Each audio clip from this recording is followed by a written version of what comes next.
Good morning, Breakfast with Bacon fans. I have a great show for you today. I know you laugh at me because I say that at the beginning most of my shows. Um, our nation is having some difficult times right now. We've come off the coronavirus. Now we're looking at riots in various cities.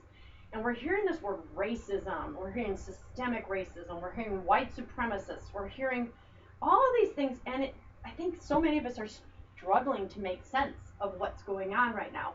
So I brought in, and you can laugh at me at how I phrase this. I brought in three experts on race, and I joke about that because I have a white woman, me, a black woman, a white man, and a black man, and I have cream of the crop. This is my opinion. You can't change my opinion on that. I have a retired three-star General Ron Lewis, West Point graduate, a man who has led thousands, tens of thousands at one time, has put his life on the line and has had to care for the lives of others. He's a black man. You've worked with whites, blacks, and everything in between. Sure have. Right? Yep, so sure welcome to the show. Thanks, Christine. And just because you guys aren't in the back scenes, let's make sure we're close enough to the mic that everyone can hear what you guys have to say. Okay? So Ron, thank you for coming on. I also have Kisha Moore. She is a I don't want to say black business owner, but you are. But you're a business owner, yes, an American citizen as well. You have hummingbirds, macarons, and desserts in Norfolk, Virginia, and it is award-winning. I'm going to throw that out there because you are fantastic at what you've done. I'm going to do this commercial. You've got to go. If you're in the area, right now my mouth is melting, so go look her up. What's your website? It's hummingbirdmacarons.com. Okay, go look at the pictures. It's fantastic. Thank you. And then I have Norfolk Public Defender, Seth Doherty. He's been on the show about 20, 30, 100 times in the past. Yeah, I'm not sure. It's been a lot, and it's been quite a journey. Yeah, it has. And I haven't had either of you guys on here in quite some time. Ron, unfortunately, he and I had the privilege of meeting about a year ago, and we've been working together a lot since then. So I'm going to just put it out there. We have a lot of different perspectives, maybe not. What is going on? I can start, let me just start with those of you with dark skin. Kisha or Ron, racism, what is your perspective? What are you hearing? What do we need to? I want your perspective. What's going on? So Kisha turned that towards me, so I'm leading off. That's great. No, that's good. So I think there is a ton going on, right? And if you put it in perspective, this is that moment. This is that moment. It's different. It's not like post Rodney King in 1992. It's not like the 60s. This is a huge movement that we're seeing out in the streets right now. I'm looking at the crowds, and it's different. I'm looking at a lot of young faces. Yeah, I'm looking at a lot of young faces, black, white. I mean, there's a lot of people out there right now saying something's not quite right now in our system, and I think it's a time where people can actually have that kind of conversation. It feels different. The period of time itself is difficult. People are torn with their attention. I think you said Corona is behind us. I think not quite. I don't think. What kind of started our anxiety? Yeah, absolutely. I mean, 2 million people, 2 million cases, 113,000 dead. We're going back out, but the numbers are coming up in areas, and hospitalizations up. So that's something for us to still take seriously and to do the right kinds of things with. And that in itself would just be a tough problem set to deal with as a country. Throw on top of that the unfortunate events that have got us to the unrest, the protest demonstrations, mostly peaceful, some not so peaceful, and that messes up the message. You and I have had that conversation before. That hijacks the message, because the message is right now, what is that thing? What is it that has got the George Floyd with a knee on his neck for I mean, what is that lack of decency piece that we saw? Is that something systemic? Is that, I mean, what is that thing? What are we looking at? What are we looking at? Saying? Yeah. Why are so many people saying Black Lives Matter? What does that mean? Is that at the exclusion of all lives matter, or blue don't, or white don't? No, I don't think it's at the exclusion of, but there's a reason to spotlight and highlight and say, Why? What is that? What is that thing out there, and how do we deal with it? How do we talk about it? How do we change that? By the way, it's not just Black Lives Matter, Black livelihoods matter, which is a bigger issue. It's more than just the uneven administration of police justice. It's the economic disparity. It's the, I mean, we can as we go through this conversation look at the numbers. I don't think it is just a matter of are people racist or not. It is what are the conditions that have led to this moment that we're in right now. We see so many different uh, desperate events that have caused people alarm and are having us have a conversation. What is behind that? How do we how do we really in the long term change that? And I think we have to have the courage right now to actually have that conversation. If not, this moment's going to pass us, and I think we're too great a country to let this moment pass us. So this is a start. This kind of conversation right here is a start. We need to be doing this across America, Christians. That's my opinion. Thank you. Kisha, what about you? I know we're all sitting here nodding. But yeah.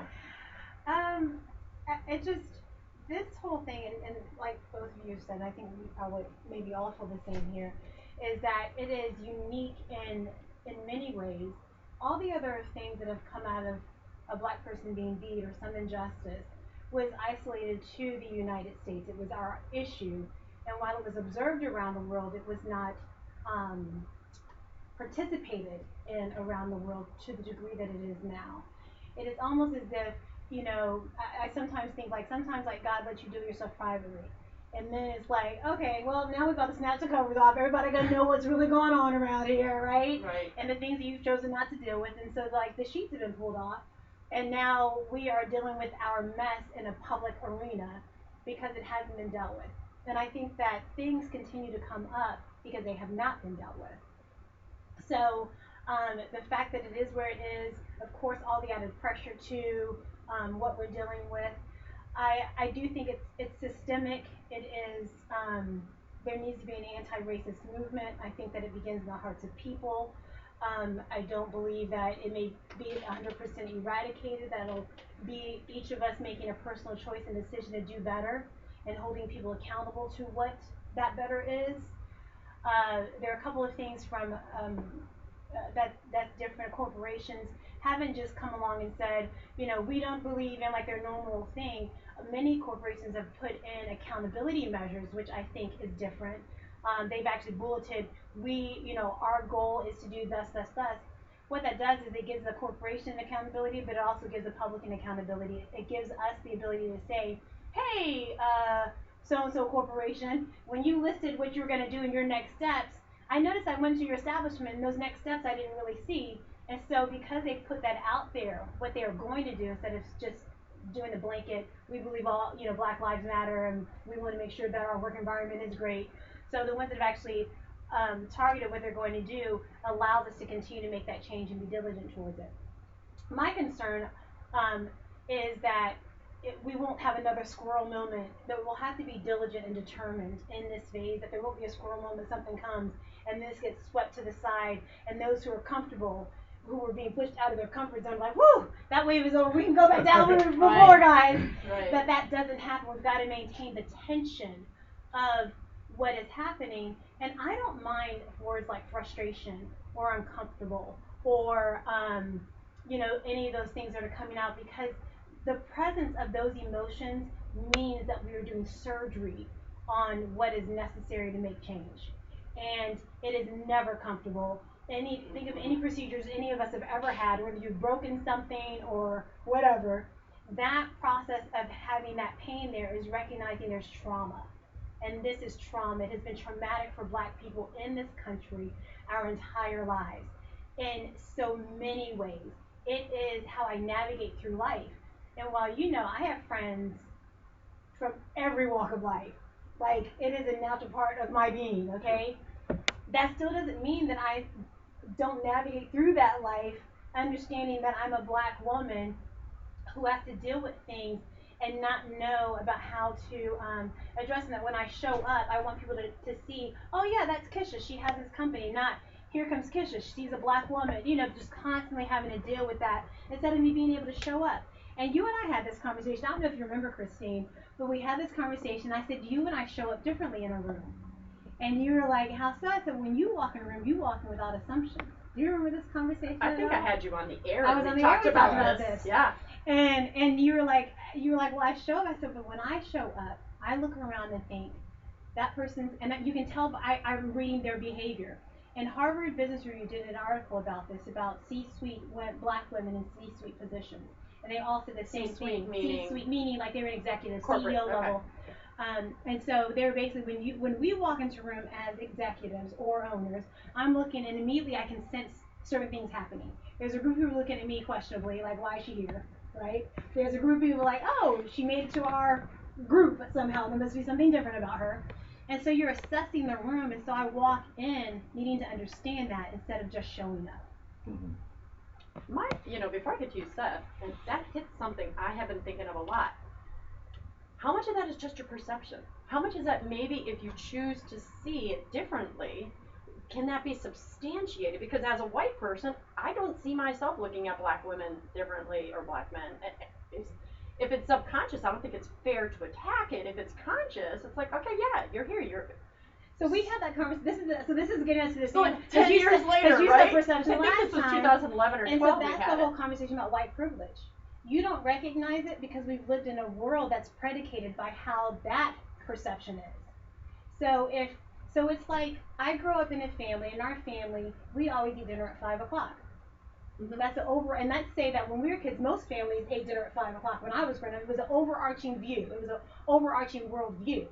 And so that assumption that we eat dinner at 5 o'clock. If your overarching world view is that we are participants in, let's say, a quote-unquote white world, well, then you wouldn't notice that because, quote-unquote, your world is overarchingly white. Our television shows, our magazines, our things and how we work through, how we do our hair. How when I was growing up, you didn't straighten your hair. It was always like, go in, accept this, be okay with this. You don't have that because it is a part of your culture. Right. It is the overarching part of this culture. So you're right. You won't notice that, and I'm not going in being aware of the black woman or the black man or this. You're exactly right. That's good though, right? Isn't that not racism though? Right? If I don't notice it, and my lack of noticing it treats you as an equal, it doesn't treat you as an equal though. It allows you. What's not equal is you show up with that understanding. I show up having to earn that understanding. Does that make sense? It does. So, and it may be more than we can unpack in the show. White privilege is. I'm in a group about anti-racist. We're reading how to be an anti-racist, and the people in that group, there's probably like a few people of color, more white people in it because they really want to get an understanding. This conversation dialogue came up, and they're like, well, I understand what white privilege is, and their eyes are being opened by reading this book. I said, it's like the white noise in our lives. It's just there. Yeah. And so you're not aware of it when you are the white noise, but when you're not the white noise, you're aware of it. So, anyway. Mm. No, that's really good, too, as you're passing the mic to Seth, because when I went to Africa, I was with the Maasai tribe. They had no electricity, and so really speaking on the white noise, I didn't realize how no refrigerator running in the background, no computers, no cars.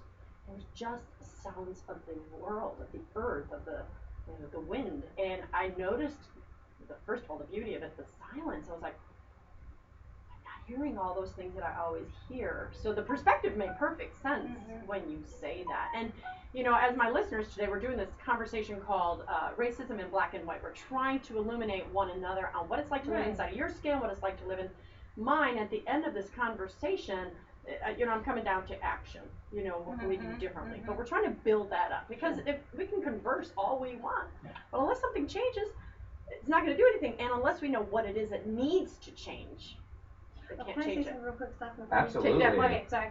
And also, I force my guests to share really a microphone, and also that while you're talking about taking action, us having these conversations isn't about guilting somebody. It is that I think that's important. Like because it is a system. So if we say white privilege, it's a system in which we operate in, not necessarily that you're intentionally being white privilege. Is that you know what I mean? So that because I've noticed that during this time of transition and us becoming better as a human race and a race of people, is that recognizing that an overall dominance of one race has truly affected our country, and it is true. We can try to dice it any way we want. If we look at the numbers and statistics, we know that is real. Yeah. What doesn't need to happen is we feel guilted to the point that we feel like I'm guilty and we carry the guilt all the time. What we need to do is move towards the action of making things better, Absolutely. not feeling that we have to constantly be paying a price. You know, we have all paid a price. It's time to do something about the prices we paid. Yeah, while you're passing the mic on, I saw a thug in one of these riot cities, don't even know which one. And he held the camera, and I couldn't tell if he had a weapon, but I know he had a camera, and he had a white person, get on your knees, get on your knees. Can you admit you have white privilege? And the girl's like, well, I see it now. I never saw it, and I'm sorry, I don't know what to do. And I'm like, shame on you. Shame on you. Shame on you for doing that to her, and shame on you for bowing down. You know, it's just no. Well, I think that repentance is... Give her the mic. This is going to be tough. That's what I think. Sorry. I think the act of repentance, which is what that person was demanding from her, was probably misplaced. Correct. So I'm not talking about an act of repentance of a wrong that had happened, because there's no cleansing without that, truly. I'm talking about the guilt that you carry after that happens. Does that make sense? Not fully. Okay. So if a group of my family, let's just say my family were murderers, okay, for generations, and they robbed people, raped people, and this is my blood, this is my line, right? And one day I realized my family has sinned against a group of people. As a people, we come and we repent for the things that we did wrong. I may not have been the one doing it individually, but I recognize that a group of my family overall has been the system in which we operated in. I come and I say, we have been wrong in the things that we've done, and we are sorry and we repent to you. What happens is that after that, I don't carry the guilt or the shame of what my family did. It's a Christian worldview. But it's a worldview of just people who are sorry in general. Even as people understand, whether you're Christian or not, whatever your religion is, you understand sorry. Yeah. Right? I mean, let's be real. We understand Yeah. sorry. It may be a part of our actual human makeup, and we ignore it. So, yes, from one perspective it is. So bringing that to the forefront and saying, we have sinned, we recognize that, we are sorry, and we want to do better, then we've got to allow those people the opportunity to be able to move forward. What makes it wrong is when we want them to carry the guilt of that shame to continue to repay it and not provide a place of forgiveness and healing. Thank you, because I think one of the first shows I did with you, Ron, I had mentioned, I said, I see how obvious it is that we enslaved, black people. And I've heard people go, oh yeah, but blacks enslaved whites over there. I said, but I don't live there. I'm not worried about there. I'm here. I'm in America. So I recognize we did it. I recognize that when we set them free, you, right? That we still locked you in economic hardship. Remember we had that conversation? Like, I see what we did. I see that. It's like, okay, we're going to make you fight to get the vote. We're going to make you fight then to feed your family. We're going to make you fight to buy property. We're going to make you fight to own a business. So I recognize that disparity was set up. I think I get angry, and you kind of touched on it already, is that excessive, you're doing it the wrong way. You're calling, you're being mean back. It doesn't, burning down someone's building doesn't take that. The two wrongs don't make a right kind of thing. It's like, yeah, is there remorse? I get it. But as a white person born in 1964 and not 1864, I've always been like, what do I do differently? Because but you can't. Gosh, Seth needs to go. Yeah. But you can't take the anger of somebody's experience away, though.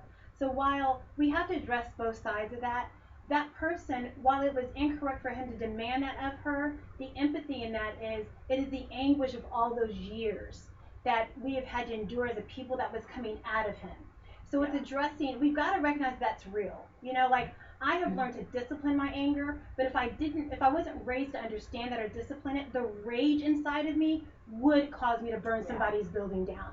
The mom in me to know that my child was lynched, withheld rights, and could not function as a mom, I would want to burn a city down. And so we've got to make sure that and I think, again, this is where it comes to your mindset, because you haven't experienced I'm only getting angry now when I see it, but you've had to live with that anger. You haven't lived it. You haven't experienced it. So when someone comes and says, you shouldn't have that anger, black person, it's going back to that same thing. It's going back to that same... I want to communicate that I didn't say you shouldn't have that anger. If that came out, but I hope that is how it communicates. Right. It is, so because good, because it's not that's just not you. what was meant. Because it's not just you who says that. It is it is communicated that way. It's saying they're mad, but they shouldn't burn stuff down. But you're not understanding that, because if you haven't walked out every day, walking out your door, am I going to be okay? If I go to the cashier, are they going to treat me right? Because are they going to come up and be like, here comes a black girl, this? You know, am I going to have to prove that I have this? That's what I mean. And so when you carry that with you every day, and then you see constantly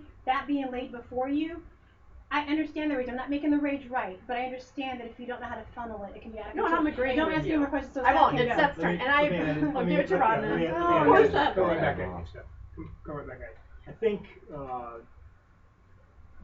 this is probably the time not to deny that this is the state of our country. Yeah. It's the best country in the world. I've been in combat for it 4 times. I love our country. Yeah. It's the best. We can do much better. And the reason that we're at where we are right now, we just can't deny. We can't deny the facts of 1619, 200 plus years, and then another system that disadvantaged people for a long period of time. And our stats show that we're not, we may think that we're much better. We may believe that. And it upsets me sometimes that it's not the right way to say, well, at least we've already had a black president and we've had a couple of this and that. That's just not, that's not enough for this great country of ours, right? And this great experiment. The reality is, if you look at the socioeconomic disparity. The stats, okay, 13% of the population, 38% of the population in jail. 72,000 mean income versus 42,000 mean income. 65% invest in the stock market, 30% invest in the stock market. The amount of money spent in schools per student. I mean, just go down the line of the stats. The housing number of 70% owned houses, about 43% owned houses. That's the same stat as the Fair Housing Act in 1968. So what have we not done? What have we not done well? I mean, we just have to be courageous enough to say, again, this is the best country on the earth. I've been around the world several times, you know that. You've traveled a lot also. This is an outstanding place. We just need to be courageous enough to say, hey, you know what, we can be better. And if we start with denial, it's not really that bad, and I'm not this, and this is not, and, you know, then we're not going to be able to we're not going to take advantage of this moment. The moment is to do just, and everybody can do something. And I'm coming back over to you, Seth. Everyone can do something. Even if you're just sitting around a table, the kitchen table, having real conversations. I need to know what I need to know. If you can walk in solidarity. By the way, we shouldn't just hone in on the bad things that we're seeing out there. We're seeing a ton of peaceful, side by side, young, black, white, every gender people out there just talking, just using a First Amendment right to say, hey, something's not quite right here. Let's look at it. Let's do something about it. And the pieces that mess that up are those few things that we catch, right? I mean, we should not.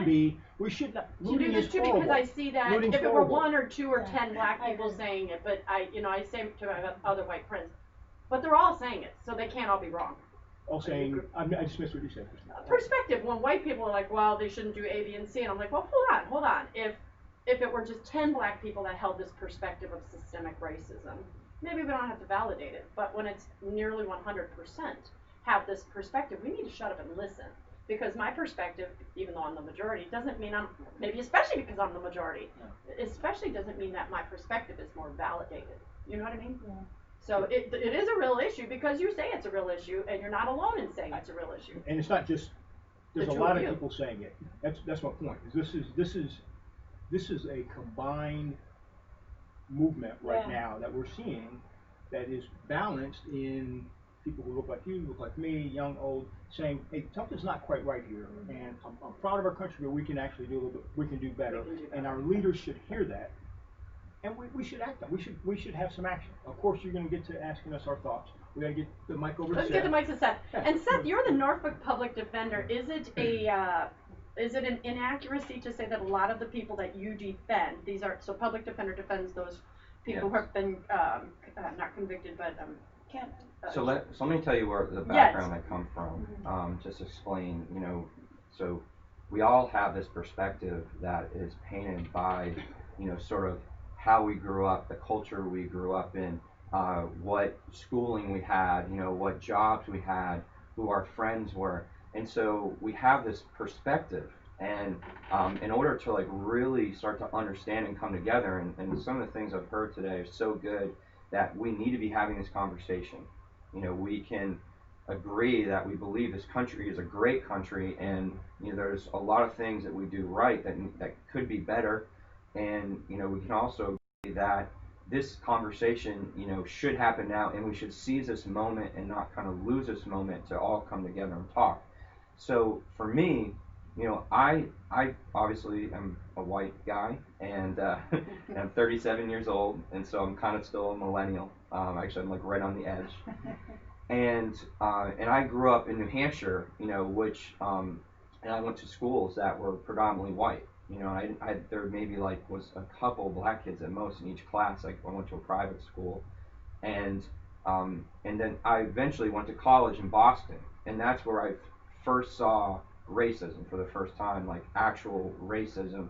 I never saw that, and I probably just was kind of blinded to it because I just wasn't around black people as much. But when I came to Boston, that was more of like sort of a melting pot, just with all the colleges there and things like that. And so that kind of startled me that people had that perspective, and I would be in when I was in Boston, I was not at all a Christian, and my background is that I got into a lot of trouble as a kid, as a teenager, and I was just living I was lost, and I was like the prodigal son. I was completely lost. I grew up in a Christian home, but I ran away from God, and I got in a lot of trouble. I ended up, being involved with some crimes with a bunch of friends, and I ended up going to jail at 19 years old and got sentenced to 8 months in jail. So I know what it's like to kind of be behind bars, which is one of the things that kind of is like you see fighting against right now. Is there sort of this discrimination as far as people getting locked up? Is the criminal justice system, does it need serious reform in America? Well, I was in it. I know what it's like to be in front of the judge with the handcuffs on, and that feeling. And then, after getting out of jail, I went to college, and while I was in jail, I actually got accepted to the criminal justice program at Northeastern University in Boston. So I know what it's like to get a call from my parents saying you got accepted to the criminal justice program in jail. I mean, you can't make that stuff up. And even though I was, in jail, and that you would think would be a wake-up call. Hey, something's got to change in your life. I was still running from God, and I was in rebellion, and popularity was my God. And so, in college, when I was around friends that were, engaging in this racist talk, racist jokes, I think it starts like almost like as a joking thing, but you don't realize how bad it is. And I can, remember engaging in that and almost becoming part of it. And, and so when I eventually came to Christ, which wasn't until like 10 years later, I came to Christ at 28 years old. And I'd been through college, I'd been through law school at Regent University. That's kind of what brought me to Virginia Beach. And when my eyes were opened to the truth of what Jesus did, forgiving all my sins, dying on the cross for my sins, I finally accepted that relationship. See, before it's just about a religion, it's just about a set of rules to follow. Kind of like when I was growing up, and I didn't want to follow any of those rules, and so I sort of rejected God. I wanted to live my own way. But when I finally saw Jesus in that relationship, and my heart opened up, and He changed my heart, my eyes were open to some of the things that I had done. And one of those things was the racism that I engaged in. And I spent time like in real repentance. It wasn't just like repentance over, what my ancestors had done. It was repentance over what I had done. And so I think, one thing that I heard from Kisha is that there's got to be heart change. And when my heart changed, my outlook changed. My outlook changed towards people. I didn't see, so much the separation of black and white. And I actually made me sick to my stomach to talk about black people in such a negative way in the way I joked. And I think that's really sort of the battleground for the heart. And it happens like on an individual level, like it did with me. And um, and I believe, you can put people in jail, you can do a lot of things for punishment, but it wasn't until I had that relationship with God that I truly started to change. So when I got out of law school and I came to Christ, uh, what I wanted to do for a job even changed. When I first started law school, I was kind of interested in property law. I kind of wanted to do something where I was going to make a little bit more money. And then when God changed my heart, I realized that I really wanted to get into criminal defense. That was the one thing that I knew I didn't want to do going to law school, because I knew what it was like to be before the judge in the handcuffs. And I didn't want the weight of someone's freedom on my shoulder like that. Like what I say to the judge could actually affect whether they could go to jail or not. Like that was the one thing I knew I didn't want. But then God just, he changes direction of your life. He just did, and that only God can do that. And so when I first started, my career as a lawyer, almost immediately I got a job at the public defender's office. I started out in Hampton, Virginia, and now I'm in Norfolk, and I've been doing it now 9 years. And so I have been intimately involved in the criminal justice system, and I've kind of seen it from both aspects. And I've, being a lawyer, I actually kind of led me to get involved in prison ministry.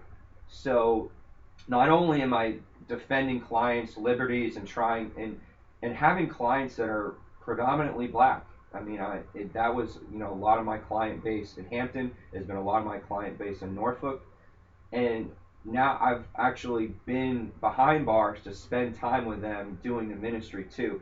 So I've got this perspective of sort of like knowing a little bit what it's like, and also being involved intimately with these clients and their families, that has kind of helped me sort of to come to sort of the opinions I have now. But I'm also sort of like really realizing, hey, I need to listen a lot more, because there's so much more going on here. Like even with the sort of outbreak we're seeing now and the outcry for justice, even now after 9 years, I'm still like realizing I have a lot to learn.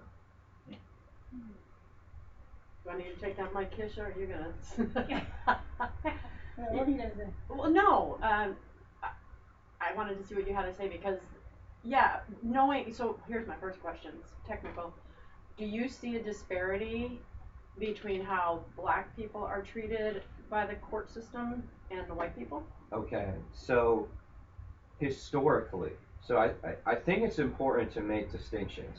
So first of all, when you talk about systemic racism, and I've been thinking about this a lot lately, because the system that is being protested is something that I have been a cog in the wheel of for 9 years, and I've been that's my job, is in the criminal justice system. So I have been like parsing through this question for a long time, and the answer is it's complicated, but from what I see now is that we've come a long way in how the system treats black versus white, as far as discrimination goes. I would say now we are doing better than ever as far as, as time has gone on. If you look back to the way the laws were, back when, blacks first got, their freedom, and then there was segregation, and then, you had the Jim Crow laws, and then you had, sort of like Brown versus Board of Education, where now, like, their schooling is supposed to be, equal. And so so we got to talk about what system. So there's a criminal justice system, there is the school system, there's the economy, so there's all these different systems in America. There's military, it's like its own system. They have their own laws in the military.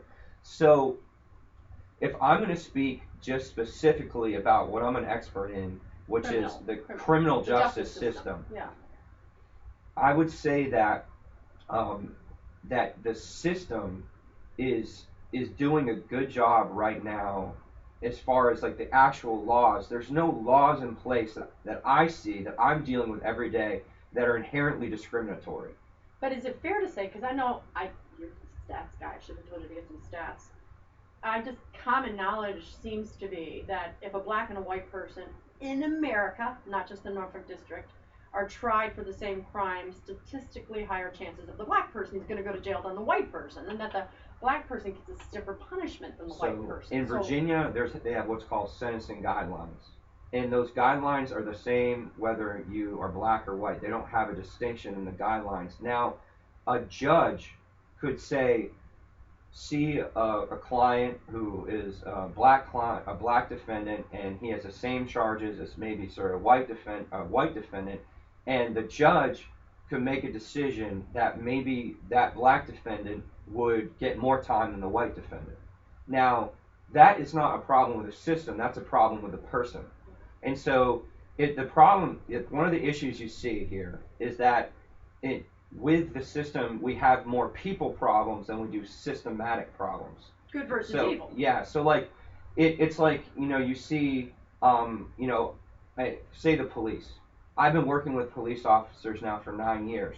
Most police officers I see, I do not see signs that they are racist. Now, maybe they could hold racist views, but, as Christians, we're not supposed to judge the motives of people's hearts. We're supposed to look at the evidence. It says, out of the abundance of a person's heart, a mouth will speak.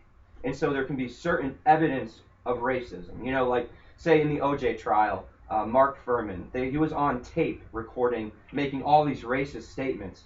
And that greatly affected the OJ trial. Even though there was an abundance of evidence maybe showing that he may have been guilty, the fact that there was this racist cop, it really affected that jury trial because he was involved in the investigation. Now, I'll bring it up, in, say, the George Floyd case. We haven't had a trial yet with this police officer. But has there been a lot of evidence of racism yet? That we see a white cop with a black defendant. But have we seen him making racist statements? Have we seen like a history that shows racism? When we get through the trial, maybe some of that will come out, but that has not come out yet. And so, is that based purely on racism, that case? These things have to get flushed through the court of law. That's what we have it for. This country isn't based on mob rule, like what is a bunch of the opinions of people. It's more of what is the truth, what is the facts, what has been proven. And my job is all about presenting the evidence and what evidence is out there.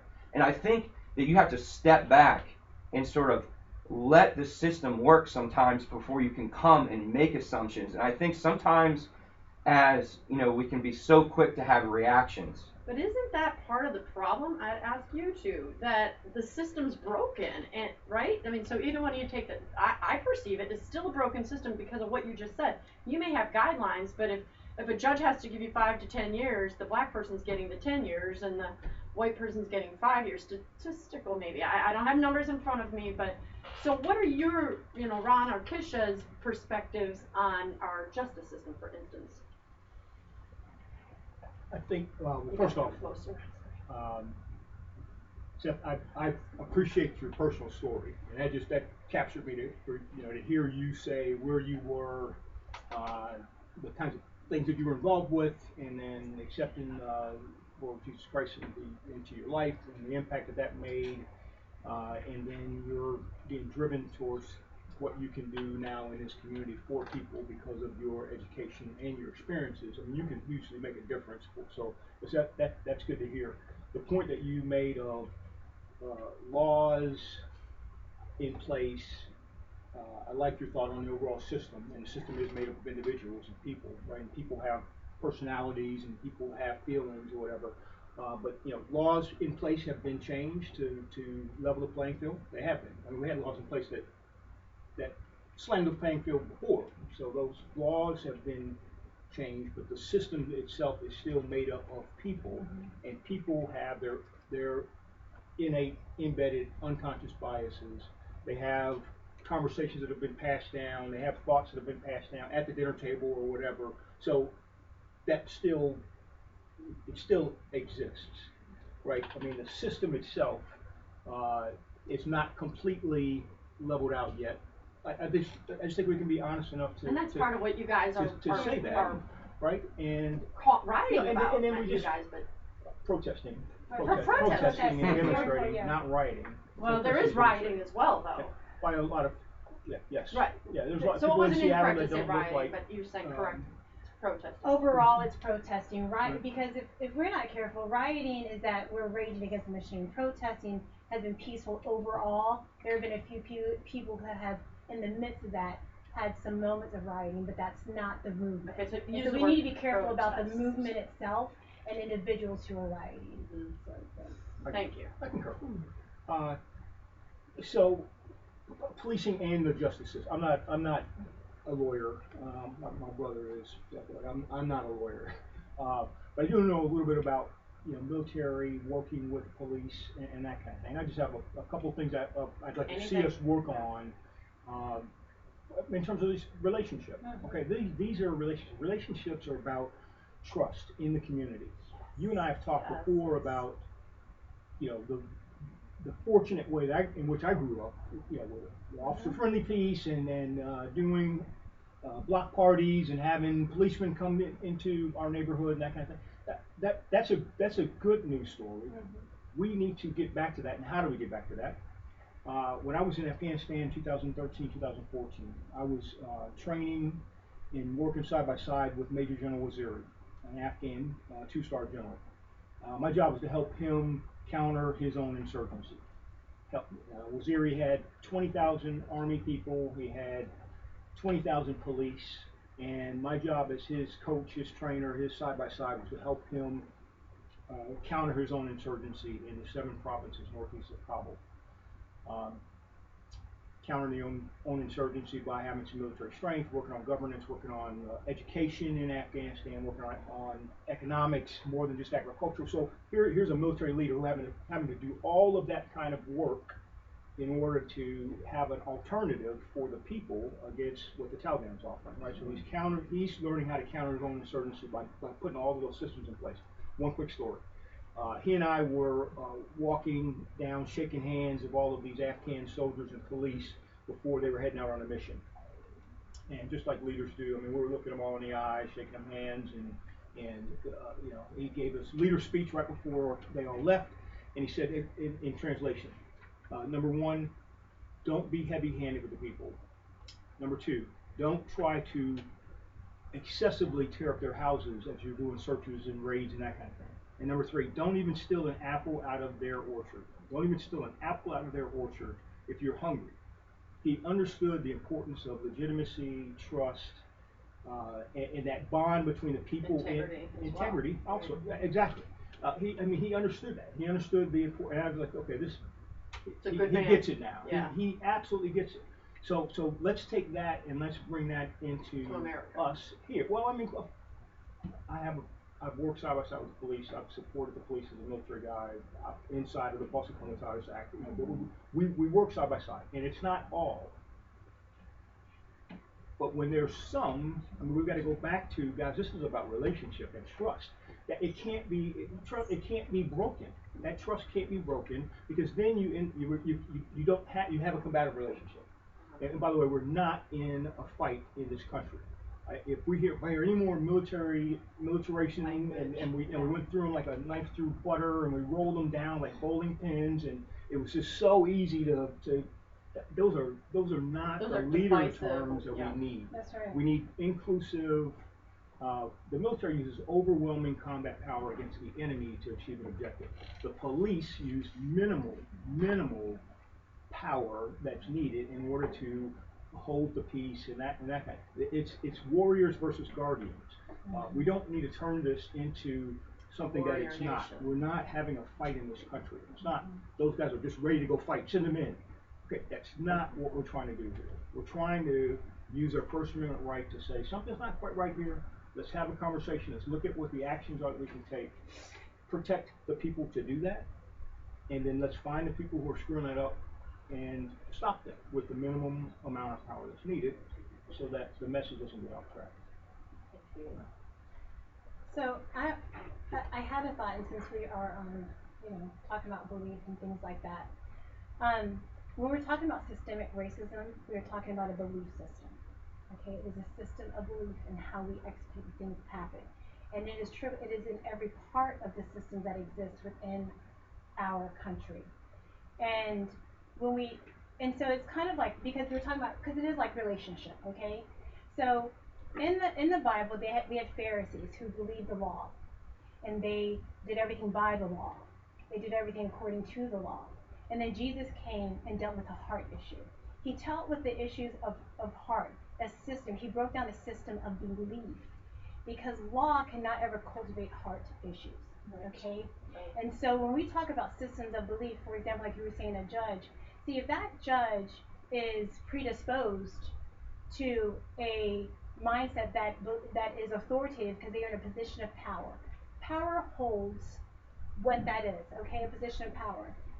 We won't discern as a regular person, right, whether or not, I can't sit in a courtroom and be like, oh, he sent another black guy to prison, he gave this white guy 6 months, right? However, his predisposition may be naturally doing that where he's not even aware of it. Yeah. It is a system of belief that we're talking about. It is a system in which we operate, and it is prevalent when we walk into a place. If that wasn't true, then a person of color and a black person, when they go to court, though you had that experience, and that certainly was a powerful story, wouldn't think that they were probably going to get a shoddy job, or that they were going to get railroaded, or they wouldn't believe that. Do you understand what I'm saying? A system of belief would not exist if they didn't fear that they were going to not be treated as fairly according to a system of law. Mm-hmm. So I get that. What we're talking about is that I want to make sure that when we talk about systemic racism, we're talking about a belief in which this country has operated in and has been demonstrated. When we're talking about, like for you, when you're like, we went from slavery, we set the slaves free, but we still indoctrinated them in a system of slavery. Right. And that looked differently than it did before, whether it was segregation or whether it was, because if that was Jim Crow, because if those things didn't exist, you would need to put things in place to counteract that. You wouldn't need affirmative action if we really believed that we'd set people free. You would need a Fair Housing Act if we were really housing everybody fairly. The very evidence that those things exist as law shows that that's a system that needs to be in place, because overall it's not true. Mm. So let me just speak back just to the systematic racism within the criminal justice system. Since I've been a lawyer, in Norfolk, I mean, there is a lot. There's a pretty much, I'd say it's about equal number of black versus white judges in the General District Court and in the Circuit Court. And since I've seen a lot of sentences over this time, I haven't seen so much of a disparity between white versus black, that and just the sentencing, the outcomes for my client. But I have seen a lot more black clients than I have seen white clients. Now, there could be a lot of reasons for that. It could be that the police maybe patrol more areas that are more black communities or less than white communities. It could be that Norfolk's got a higher black population. That maybe it could be population-wise. There's a higher black population in certain areas, and there's a lot of explanations for that. Rather than just pure racism, but one thing I have seen is that over time, when you're involved in the criminal justice system, it's easy to become jaded. When you see just like the level of crime and the level of evil day in and day out, your heart can become hardened. And so you can easily make judgments about people, whether they're white or black, or Hispanic or anything. They come in and they're charged with something, and you're not thinking, innocent, before proven guilty. You're thinking this guy's guilty because they're before me and because the police have a report on them, and one thing I definitely have seen is there's been profiling. I've had clients, that were pulled over and they were in, a lower income area.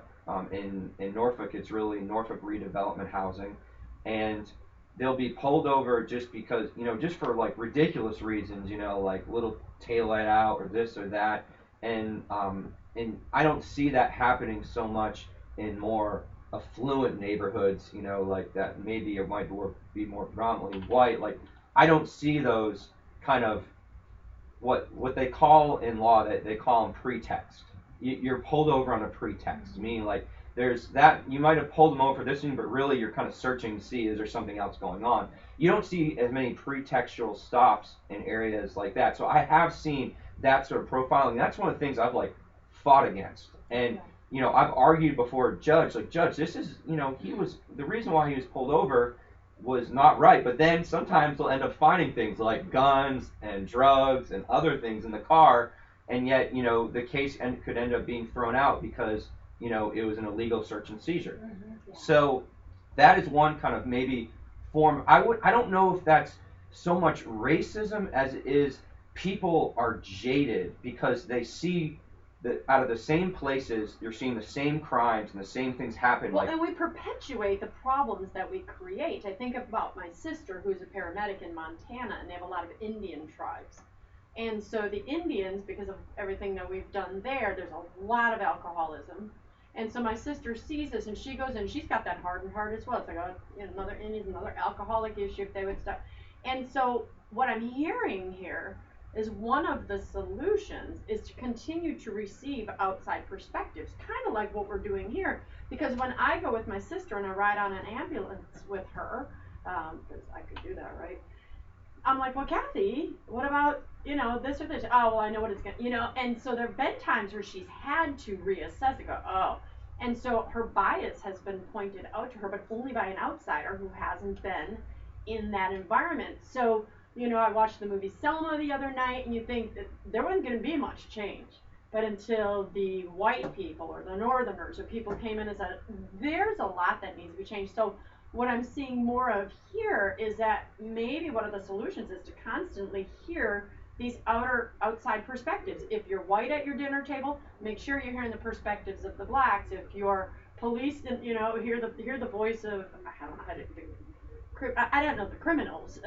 How do we integrate outside voices to say, you might be wrong in your thinking, Christine, because here's how I see it, that perspective. I'm seeing this way different than you're seeing this. Speak to that. Well, I think something that Ron said about the guardianship, it's understanding the core of why you do something and having to discipline that through your funnel belief, I think. So that's why, again, it goes to a system of belief, an overarching system of belief that exists overall, which typically is done with the people who have the most power, okay? Yes. Which Yes. is why you said when the white people came down from the north, people started to be like, oh, okay, there's something, because overarching, that is representative of power, okay? Which has to be dismantled. When you're a doctor, your first job is to first do no harm.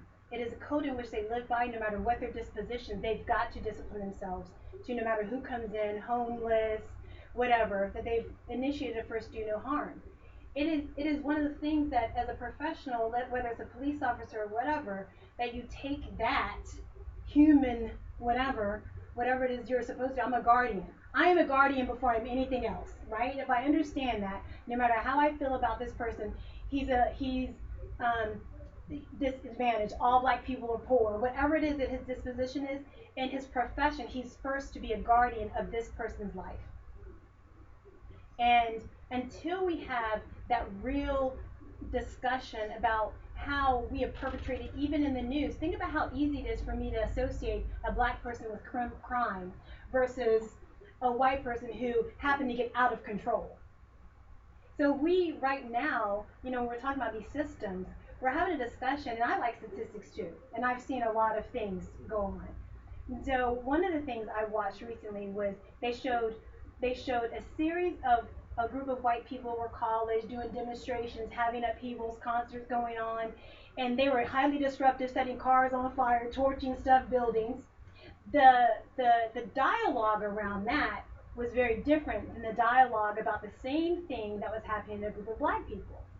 And so what they did is they switched the narrative and took the words of using. And so for white people, like college kids having fun, college kids doing what college kids do, and this person is a college student. So they associate that with that, right? So this is when I talk about systemic things, bias or whatever. Right. This is what I'm talking about. It is a system of belief. Regardless of how I feel within the system, the overarching system is constantly feeding me this narrative since I was a kid, okay? Right. And so then you have the group of black protesters doing the same thing, stand up for their rights, and they say, look at these thugs, these criminals, they're destroying property, they're using, so those are the words that are used.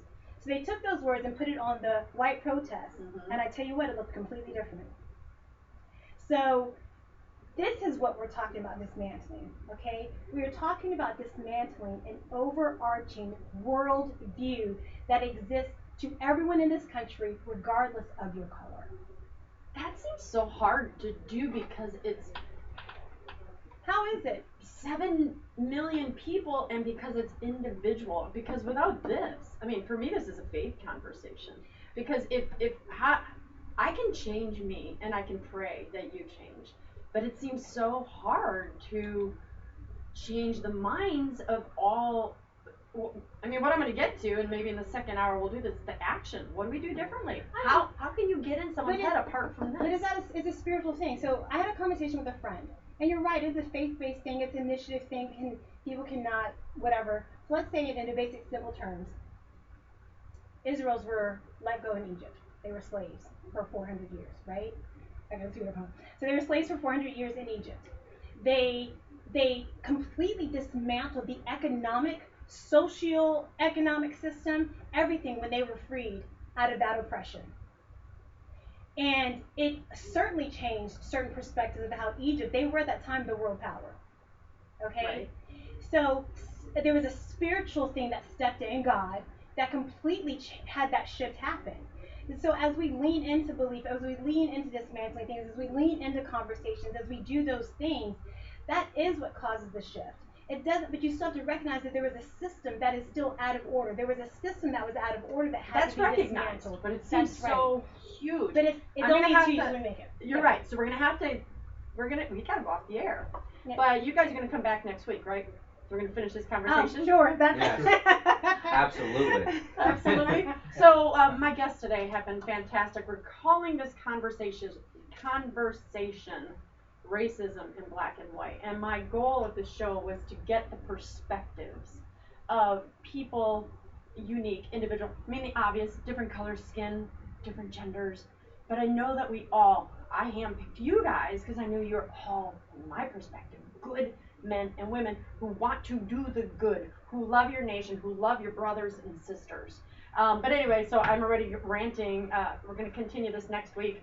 I want to thank Ron Lewis, Kisha Moore, Seth Doherty for being my guests today. So let's do this. You know how we end my show, right? I'm Dr. Christine Bates.